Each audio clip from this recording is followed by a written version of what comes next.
भोजपुरी में web series को लेकर मनोज तिवारी और खेसारी लाल ने बना दिए बहुत बड़ा प्लान। मनोज तिवारी और खेसारी लाल ने भोजपुरी वेब सीरीज को लेकर ऐसा बनाया है प्लान कि अब जानेंगे तो हो जाएंगे हैरान। आइए जानते हैं कि मनोज तिवारी खेसारी लाल यादव वेब सीरीज कर लेकर क्या बनाए हैं प्लान। सारी जानकारी समझिए वीडियो में। आपको बता दें कि भोजपुरी के सबसे बड़ा सुपरस्टार मनोज तिवारी और खेसारी लाल यादव वेब सीरीज कर लेकर बना दिए हैं बहुत बड़ा प्लान।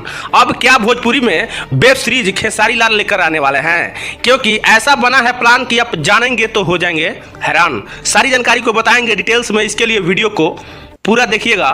और आप भोजपुरी भाषा और भोजपुरी इंडस्ट्रीज के बारे में क्या सोचते हैं, क्या भोजपुरी में वेब सीरीज खेसारी लाल, मनोज तिवारी या पवन सिंह को लेकर आना चाहिए या नहीं, अपना राय कमेंट बॉक्स में जरूर बताइए। तो आइए जानते हैं कि मनोज तिवारी और खेसारी लाल